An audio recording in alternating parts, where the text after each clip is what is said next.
അപ്പോൾ കൂട്ടുകാരെ, ഇന്ന് പുതിയൊരു സ്നാക്കുമായിട്ടാണ് കേട്ടോ വന്നിട്ടുള്ളത്. പൂള പുഴുങ്ങിയത് ബാക്കി വന്നതാണ് കേട്ടോ. ഇത് പൂള കപ്പ എന്നൊക്കെ പറയും.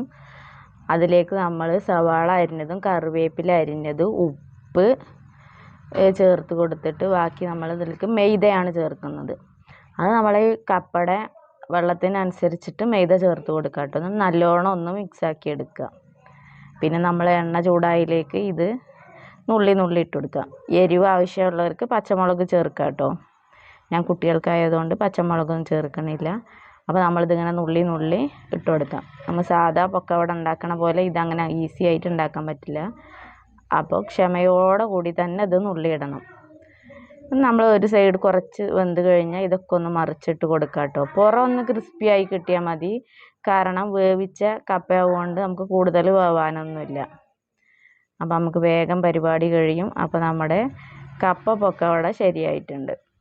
നല്ല അടിപൊളി ടേസ്റ്റാണ് കേട്ടോ. ഞാനിത് ആദ്യമായിട്ടാണ് ട്രൈ ചെയ്യണതും കഴിക്കണതും. അപ്പോൾ സോസൊക്കെ വേണ്ടവർക്ക് അതും കൂട്ടി കഴിക്കാം.